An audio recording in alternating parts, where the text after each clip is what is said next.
The Adventures of Pinocchio by Carlo Collodi. Chapter 12. Fire Eater gives Pinocchio 5 pieces of gold for his father Geppetto, but the marionette meets a fox and a cat and follows them. The next day, Fire Eater called Pinocchio aside and asked him, "What is your father's name?" "Geppetto." "And what is his trade?" "He is a wood carver." "Does he earn much?" "He earns so much that he never has a penny in his pockets. Just think that, in order to buy me an ABC book for school, he had to sell the only coat he owned, a coat so full of darns and patches that it was a pity. Poor fellow, I feel sorry for him. Here, take these 5 gold pieces. Go, give them to him with my kindest regards." Pinocchio, as may easily be imagined, thanked him 1,000 times. He kissed each marionette in turn, even the officers, and, beside himself with joy, set out on his homeward journey. He had gone barely half a mile when he met a lame fox and a blind cat, walking together like 2 good friends. The lame fox leaned on the cat, and the blind cat let the fox lead him along. "Good morning, Pinocchio," said the fox, greeting him courteously. "How do you know my name?" asked the marionette. "I know your father well." "Where have you seen him?" "I saw him standing at the door of his house." "And what was he doing?" "He was in his shirt sleeves, trembling with cold." "Poor father, but after today, God willing, he will suffer no longer." "Why?" "Because I have become a rich man." "You, a rich man?" said the fox, and he began to laugh out loud. The cat was laughing also, but tried to hide it by stroking his long whiskers. "There is nothing to laugh at," cried Pinocchio angrily. "I am very sorry to make your mouth water, but these, as you know, are 5 new gold pieces." As he pulled out the gold pieces which Fire Eater had given him, at the cheerful tinkle of the gold, the fox unconsciously held out his paw that was supposed to be lame, and the cat opened wide his 2 eyes till they looked like live coals, but he closed them again so quickly that Pinocchio did not notice. "And may I ask," inquired the fox, "what are you going to do with all that money?" "First of all," answered the marionette, "I want to buy a fine new coat for my father, a coat of gold and silver with diamond buttons. And after that, I'll buy an ABC book for myself." "For yourself?" "For myself. I want to go to school and study hard." "Look at me," said the fox. "For the silly reason of wanting to study, I have lost a paw." "Look at me," said the cat. "For the same foolish reason, I have lost the sight of both my eyes." At that moment, a blackbird perched on the fence along the road called out sharp and clear, "Pinocchio, do not listen to bad advice. If you do, you'll be sorry." Poor little blackbird, if he had only kept his words to himself. In the twinkling of an eyelid, the cat leapt on him and ate him, feathers and all. After eating the bird, he cleaned his whiskers, closed his eyes, and became blind once more. "Poor blackbird," said Pinocchio to the cat. "Why did you kill him?" "I killed him to teach him a lesson. He talks too much. Next time he will keep his words to himself." By this time, the 3 companions had walked a long distance. Suddenly, the fox stopped in his tracks and, turning to the marionette, said to him, "Do you want to double your gold pieces?" "What do you mean?" "Do you want 100, 1,000, 2,000 gold pieces for your miserable 5? "Yes, but how?" "The way is very easy. Instead of returning home, come with us." "And where will you take me?" "To the city of Simple Simons." Pinocchio thought a while and then said firmly, "No, I don't want to go. Home is near, and I'm going where father is waiting for me. How unhappy he must be that I have not yet returned. I have been a bad son, and the talking cricket was right when he said that a disobedient boy cannot be happy in this world. I have learned this at my own expense. Even last night in the theater, when Fire Eater, brrr, the shivers run up and down my back at the mere thought of it." "Well then," said the fox, "if you really want to go home, go ahead, but you'll be sorry." "You'll be sorry," repeated the cat. "Think well, Pinocchio, you are turning your back on Dame Fortune." "On Dame Fortune," repeated the cat. "Tomorrow your 5 gold pieces will be 2,000. "2,000?" repeated the cat. "But how can they possibly become so many?" asked Pinocchio, wondering. "I'll explain," said the fox. "You must know that, just outside the city of Simple Simons, there is a blessed field called the Field of Wonders. In this field you dig a hole, and in the hole you bury gold pieces. After covering up the hole with earth, you water it well, sprinkle a bit of salt on it, and go to bed. During the night, the gold piece sprouts, grows, blossoms, and the next morning you find a beautiful tree that is loaded with gold pieces.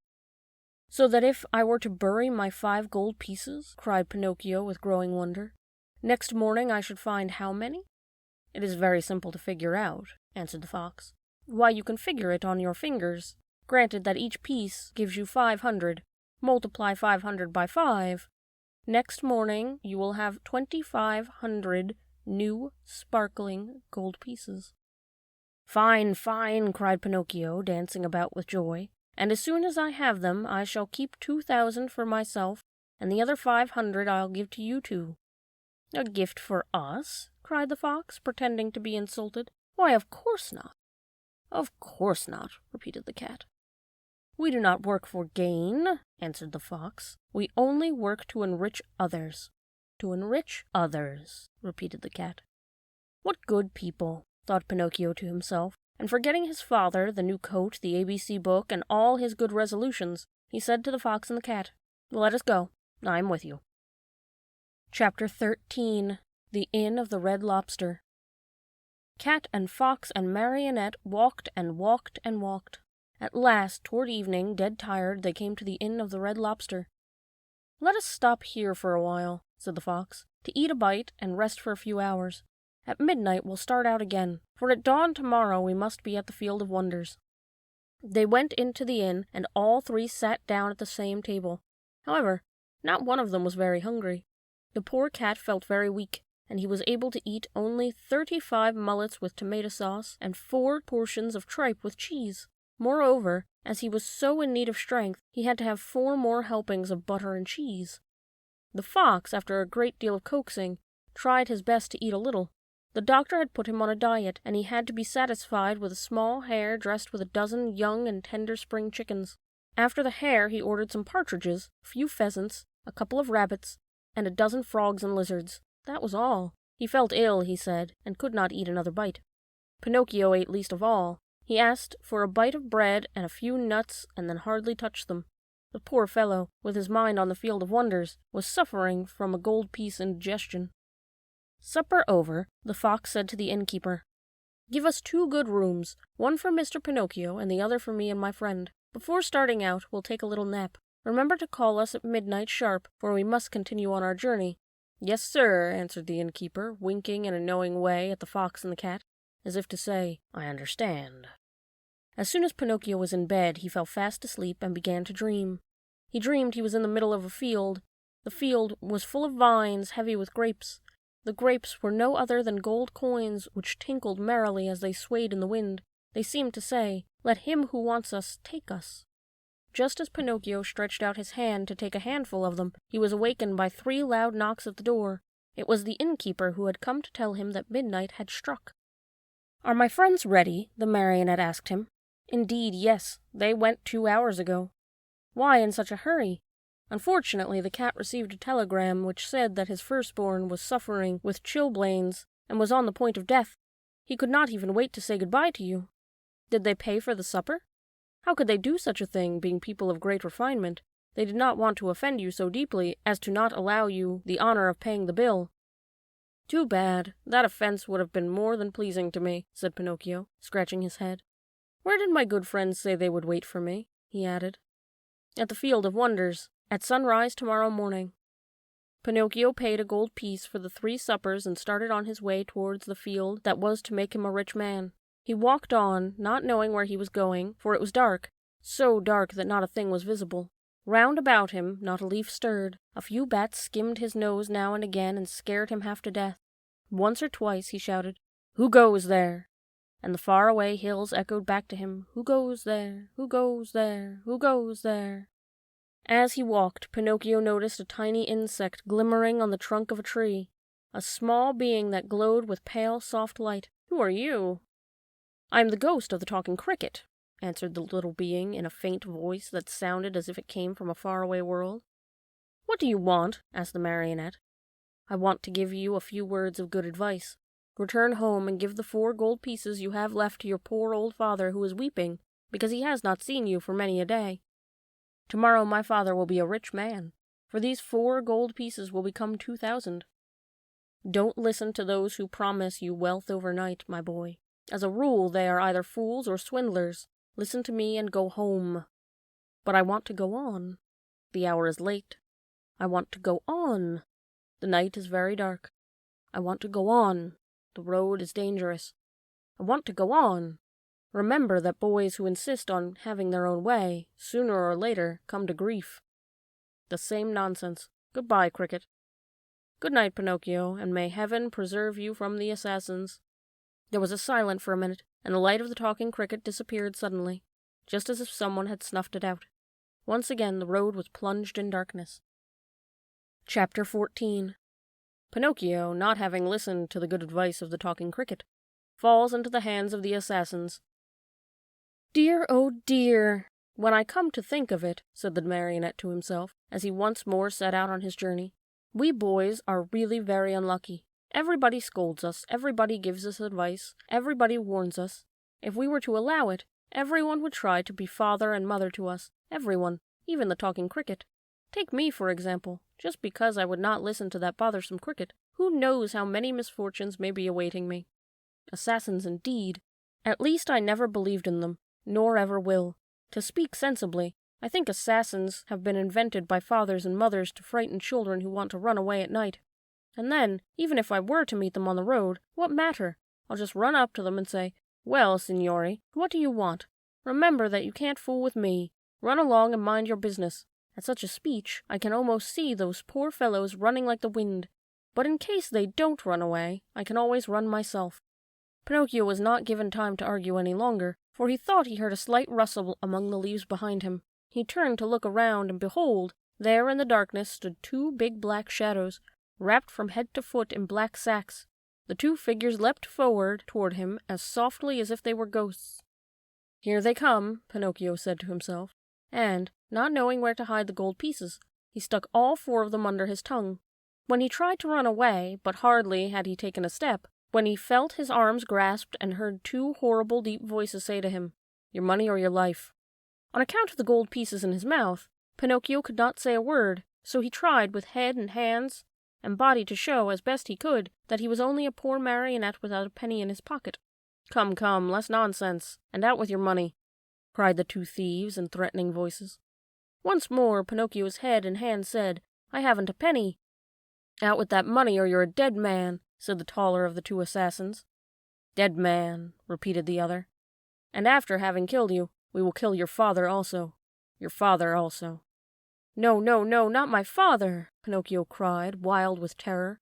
But as he screamed, the gold pieces tinkled together in his mouth.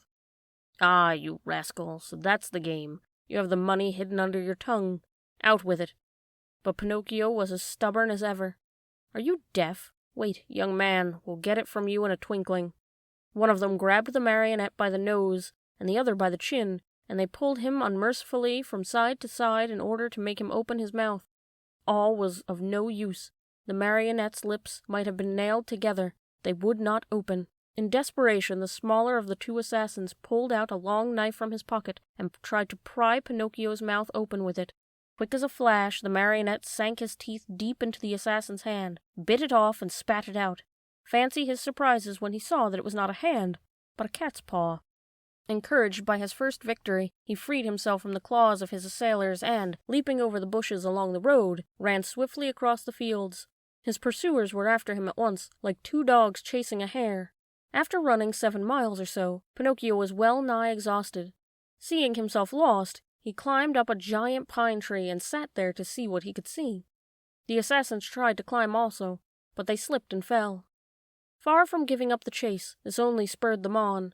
They gathered a bundle of wood, piled it up at the foot of the pine, and set fire to it. In a twinkling, the tree began to sputter and burn like a candle blown by the wind. Pinocchio saw the flames climb higher and higher. Not wishing to end his days as a roasted marionette, he jumped quickly to the ground and off he went, the assassins close to him, as before. Dawn was breaking when, without any warning whatsoever, Pinocchio found his path barred by a deep pool full of water, the color of muddy coffee. What was he to do? With a 1, 2, 3, he jumped clear across it. The assassins jumped also, but, not having measured their distance well, splash! They fell right into the middle of the pool. Pinocchio, who heard the splash and felt it, too, cried out, laughing, but never stopped in his race. "A pleasant bath to you, signori." He thought they must surely be drowned and turned his head to see, but there were the two somber figures, still following him, though their black sacks were drenched and dripping with water. Chapter 15. The assassins chase Pinocchio, catch him, and hang him to the branch of a giant oak tree. As he ran, the marionette felt more and more certain that he would have to give himself up into the hands of his pursuers. Suddenly, he saw a little cottage gleaming white as the snow among the trees of the forest. "If I have enough breath with which to reach that little house, I may be saved," he said to himself. Not waiting another moment, he darted swiftly through the woods, the assassins still after him. After a hard race of almost an hour, tired and out of breath, Pinocchio finally reached the door of the cottage and knocked. No one answered. He knocked again, harder than before, for behind him he heard the steps and labored breathing of his persecutors. The same silence followed. As knocking was of no use, Pinocchio, in despair, began to kick and bang against the door, as if he wanted to break it. At the noise, a window opened and a lovely maiden looked out. She had azure hair and a face white as wax. Her eyes were closed and her hands crossed on her breast. With a voice so weak that it could hardly be heard, she whispered, "No one lives in this house. Everyone is dead." "Why won't you, at least, open the door for me?" cried Pinocchio in a beseeching voice. "I am also dead." "Dead? What are you doing at the window, then?" "I am waiting for the coffin to take me away." After these words, the little girl disappeared and the window closed without a sound. "Oh, the lovely maiden with azure hair," cried Pinocchio. "Open, I beg of you. Take pity on a poor boy who is being chased by two assassins." He did not finish, for two powerful hands grasped him by the neck and the same two horrible voices growled threateningly, "Now we have you." The marionette, seeing death dancing before him, trembled so hard that the joints of his legs rattled and the coins tinkled under his tongue. "Well," the assassins asked, "will you open your mouth now or not?" "Ah, you do not answer? Very well, this time you shall open it." Taking out two long, sharp knives, they struck two heavy blows on the marionette's back. Happily for him, Pinocchio was made of very hard wood, and the knives broke into 1,000 pieces. The assassins looked at each other in dismay, holding the handles of the knives in their hands. "I understand," said one of them to the other. "There is nothing left to do now but hang him." "To hang him," repeated the other. They tied Pinocchio's hand against his shoulders and slipped the noose around his neck, throwing the rope over the high limb of the giant oak tree. They pulled till the poor marionette hung far in the tree. Satisfied with their work, they sat on the grass waiting for Pinocchio to give his last gasp. But after 3 hours the marionette's eyes were still open, his mouth still shut, and his legs kicked harder than ever. Tired of waiting, the assassins called to him mockingly, "Goodbye till tomorrow, when we will return in the morning. We hope you'll be polite enough to let us find you dead and gone and with your mouth wide open." And with these words they went. A few minutes went by, and then a wild wind started to blow. As it shrieked and moaned, the poor little sufferer was blown to and fro like a hammer of a bell. The rocking made him seasick, and the noose, becoming tighter and tighter, choked him. Little by little a film covered his eyes. Death was creeping nearer and nearer, and the marionette still hoped for some good soul to come to his rescue. But no one appeared. As he was about to die, he thought of his poor old father, and hardly conscious of what he was saying, murmured to himself, "Oh, father, dear father, if only you were here." Those were his last words. He closed his eyes, opened his mouth, stretched out his legs, and hung there, as if he were dead. Chapter 16. The lovely maiden with azure hair sends for the poor marionette, puts him to bed, and calls 3 doctors to tell her if Pinocchio is dead or alive. If the poor marionette had dangled there much longer, all hope would have been lost. Luckily for him, the lovely maiden with azure hair once again looked out of her window. Filled with pity at the sight of the poor little fellow being knocked helplessly about by the wind, she clapped her hands sharply together 3 times. At the signal, a long whir of wings in quick flight was heard, and a large falcon came and settled itself on the window ledge. "What do you command, my charming fairy?" asked the falcon, bending his beak in deep reverence, for it must be known that, after all, the lovely maiden with azure hair was none other than a very kind fairy who had lived for more than 1,000 years in the vicinity of the forest. Do you see that marionette hanging from the limb of the giant oak tree? I see him. Very well, fly immediately to him. With your strong beak, break the knot which holds him tied, take him down, and lay him softly on the grass at the foot of the oak. The falcon flew away, and after 2 minutes returned, saying, I have done what you have commanded. How did you find him, alive or dead? At first glance I thought he was dead, but I found I was wrong, for as soon as I loosened the knot around his neck, he gave a long sigh and mumbled with a faint voice, Now I feel better. The fairy clapped her hands twice. A magnificent poodle appeared, walking on his hind legs just like a man. He was dressed in court livery. A tricorn trimmed with gold lace was set at a rakish angle over a wig of white curls that was dropped down to his waist. He wore a jaunty coat of chocolate-covered velvet with diamond buttons, and 2 huge pockets which were always filled with bones, dropped there at dinner by his loving mistress. Breeches of crimson velvet, silk stockings, and a low, silver-buckled slippers completed the costume. His tail was encased in a blue silk covering, which was to protect it from the rain. Come, Medoro, said the fairy to him, get my best coach ready and set out toward the forest. On reaching the oak tree, you will find a poor, half-dead marionette stretched out on the grass. Lift him up tenderly, place him on the silken cushions of the coach, and bring him here to me. The poodle, to show that he understood, wagged his silk-covered tail 2 or 3 times and set off at a quick pace. In a few minutes, a lovely little coach made of glass, with lining as soft as whipped cream and chocolate pudding, and stuffed with canary feathers, pulled out of the stable. It was drawn by 100 pairs of white mice, and the poodle sat on the coachman's seat and snapped his whip gaily in the air, as if he were a real coachman in a hurry to get to his destination. In a quarter of an hour the coach was back. The fairy, who was waiting at the door of the house, lifted the poor little marionette in her arms, took him to a dainty room with mother-of-pearl walls, put him to bed, and sent immediately for the most famous doctors of the neighborhood to come to her. One after another the doctors came, a crow, an owl, and a talking cricket. I should like to know, signori, said the fairy, turning to the 3 doctors gathered around Pinocchio's bed, I should like to know if this poor marionette is dead or alive. At this invitation, the crow stepped out and felt Pinocchio's pulse, his nose, and his little toe. Then he solemnly pronounced the following words. To my mind, the marionette is dead and gone. But if by any evil chance he were not, then that would be a sure sign that he is still alive. I am sorry, said the owl, to have to contradict the crow, my famous friend and colleague.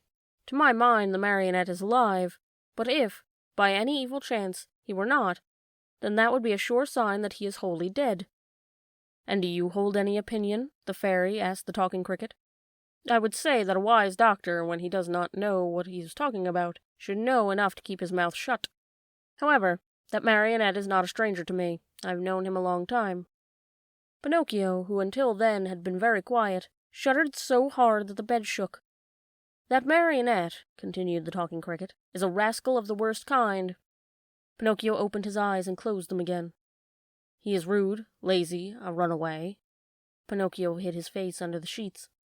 That marionette is a disobedient son who is breaking his father's heart. Long, shuddering sobs were heard, cries and deep sighs. Think how surprised everyone was when, on raising the sheets, they discovered Pinocchio half melted in tears. When the dead weep, they are beginning to recover, said the crow solemnly. I'm sorry to contradict my famous friend and colleague, said the owl, but as far as I'm concerned, I think that when the dead weep, it means they do not want to die. Chapter 17. Pinocchio eats some sugar, but refuses to take medicine. When the undertakers come for him, he drinks the medicine and feels better. Afterwards he tells a lie, and, in punishment, his nose grows longer and longer.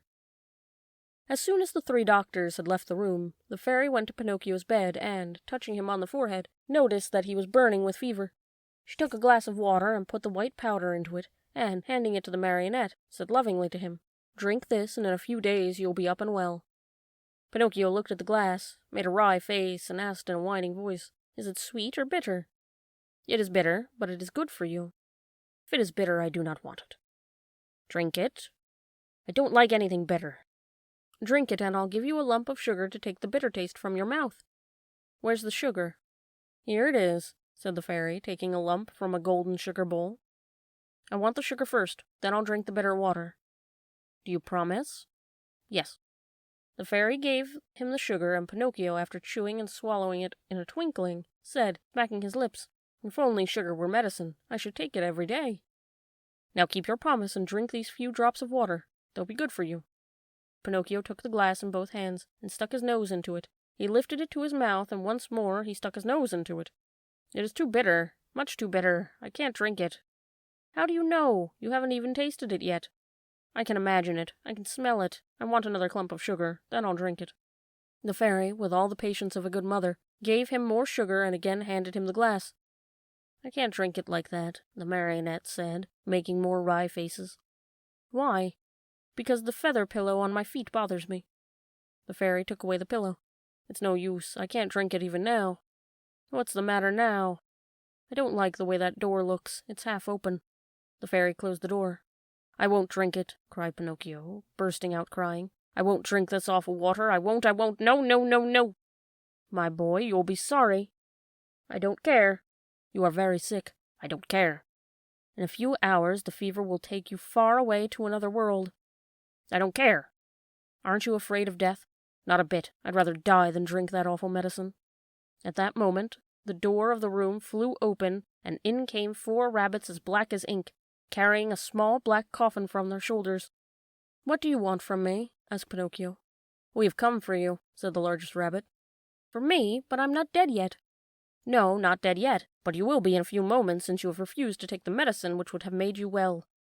"Oh, fairy, my fairy," the marionette cried out, "give me that glass. Quick, please, I don't want to die. No, no, not yet, not yet." And holding the glass with his 2 hands, he swallowed the medicine in one gulp. "Well," said the 4 rabbits, "this time we have made the trip for nothing." And turning on their heels, they marched solemnly back out of the room, carrying their little black coffin and muttering and grumbling between their teeth. In a twinkling, Pinocchio felt fine. With one leap, he was out of bed and into his clothes. The fairy, seeing him run and jump around the room, gay as a bird on wing, said to him, "My medicine was good for you after all, wasn't it?" "Good indeed. It has given me new life." "Why, then, did I have to beg you so hard to make you drink it? I'm a boy, you see, and all boys hate medicine more than they do sickness." "What a shame. Boys ought to know, after all, that medicine, taken in time, can save them from much pain and even from death. Next time I won't have to be begged so hard. I'll remember those black rabbits with the black coffin on their shoulders, and I'll take the glass and poof, down it will go. Come here now and tell me how it came about that you found yourself in the hands of the assassins." "It happened that Fire Eater gave me 5 gold pieces to give to my father, but on the way I met a fox and a cat who asked me, 'Do you want the 5 gold pieces to become 2,000? And I said yes. And they said, 'Come with us to the Field of Wonders.' And I said, 'Let's go.' Then they said, 'Let us stop at the Inn of the Red Lobster for dinner, and after midnight we'll set out again.' We ate and went to sleep. When I awoke, they were gone, and I started out in the darkness all alone.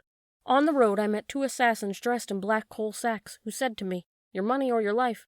And I said, 'I haven't any money,' for you see I had put the money under my tongue. One of them tried to put his hand in my mouth, and I bit it off and spat it out.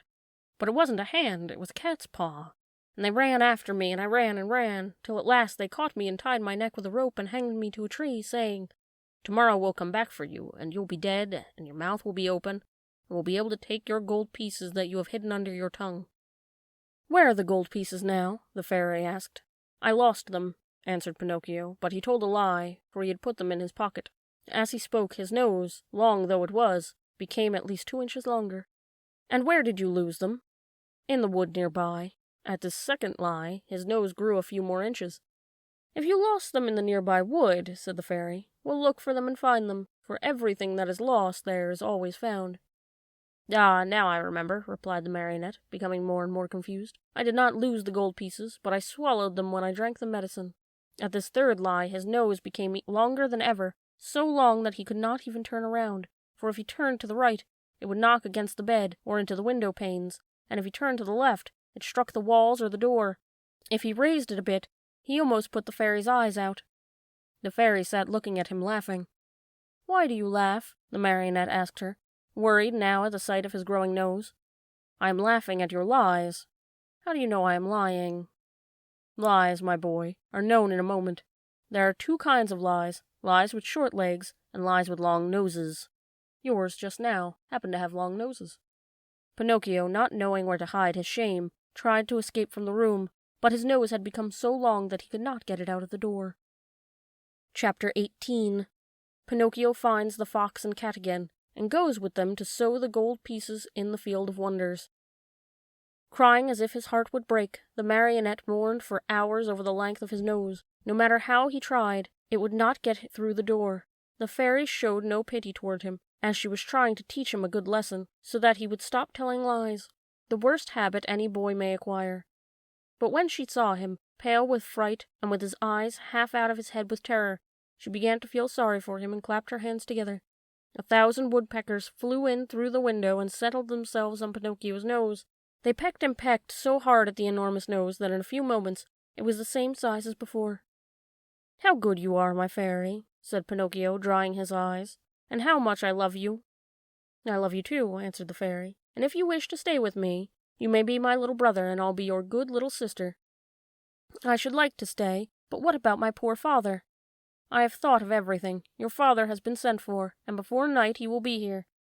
"Really?" cried Pinocchio joyfully. "Then, my good fairy, if you are willing, I should like to go to meet him.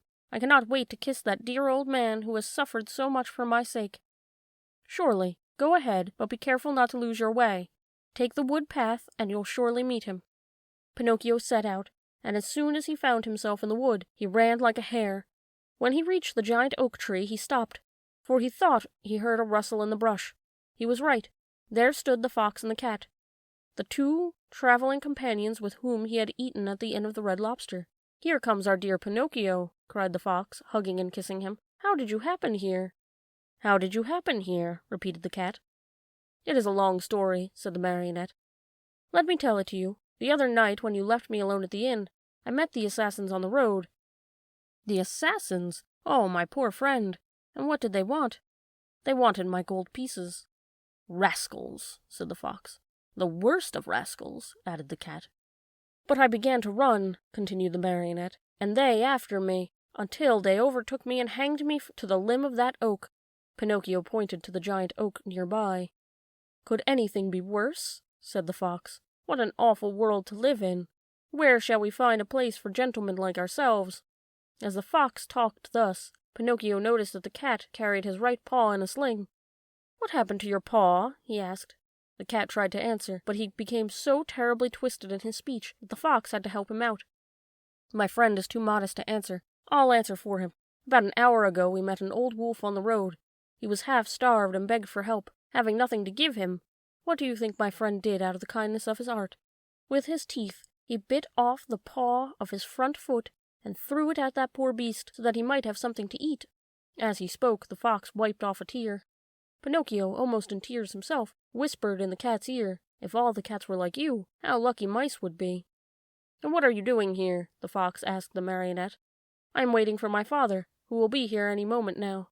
And your gold pieces? I still have them in my pocket, except one which I spent at the Inn of the Red Lobster." "To think that those 4 gold pieces might become 2,000 tomorrow. Why don't you listen to me? Why don't you sow them in the field of wonders? Today it is impossible. I'll go with you some other time." "Another day will be too late," said the fox. "Why?" "Because the field has been bought by a very rich man, and today is the last day that it will be open to the public." "How far is the field of wonders?" "Only 2 miles away. Will you come with us? We'll be there in half an hour. You can sow the money, and after a few minutes you will gather your 2,000 coins and return home rich. Are you coming?" Pinocchio hesitated a moment before answering, for he remembered the good fairy, old Geppetto, and the advice of the talking cricket. Then he ended by doing what all boys do when they have no heart and little brain. He shrugged his shoulders and said to the fox and the cat, "Let us go. I am with you." And they went. They walked and walked for a half day at least, and at last they came to the town called the City of Simple Simons. As soon as they entered the town, Pinocchio noticed that all the streets were filled with hairless dogs, yawning from hunger, and sheared sheep, trembling with cold, and combless chickens, begging for a grain of wheat, and large butterflies unable to use their wings because they had sold all their lovely colors, with tailless peacocks ashamed to show themselves, and with bedraggled pheasants scuttling away hurriedly, grieving for their bright feathers of gold and silver, lost to them forever. Through this crowd of paupers and beggars, a beautiful coach passed now and again, Within it sat either a fox, a hawk, or a vulture. "Where is the Field of Wonders?" asked Pinocchio, growing tired of waiting. "Be patient, it is only a few steps away." They passed through the city, and, just outside the walls, they stepped into a lonely field, which looked more or less like any other field. "Here we are," said the fox to the marionette. "Dig a hole here and put the gold pieces into it." The marionette obeyed. He dug a hole, put the 4 gold pieces into it, and covered them up very carefully. "Now," said the fox, "go to that nearby brook, bring back a pail full of water, and sprinkle it over the spot." Pinocchio followed the directions closely, but as he had no pail, he pulled off his shoe, filled it with water, and sprinkled the earth which covered the gold. Then he asked, "Anything else?" "Nothing else," answered the fox. "Now we can go. Return here within 20 minutes, and you will find the vine grown and branches filled with gold pieces."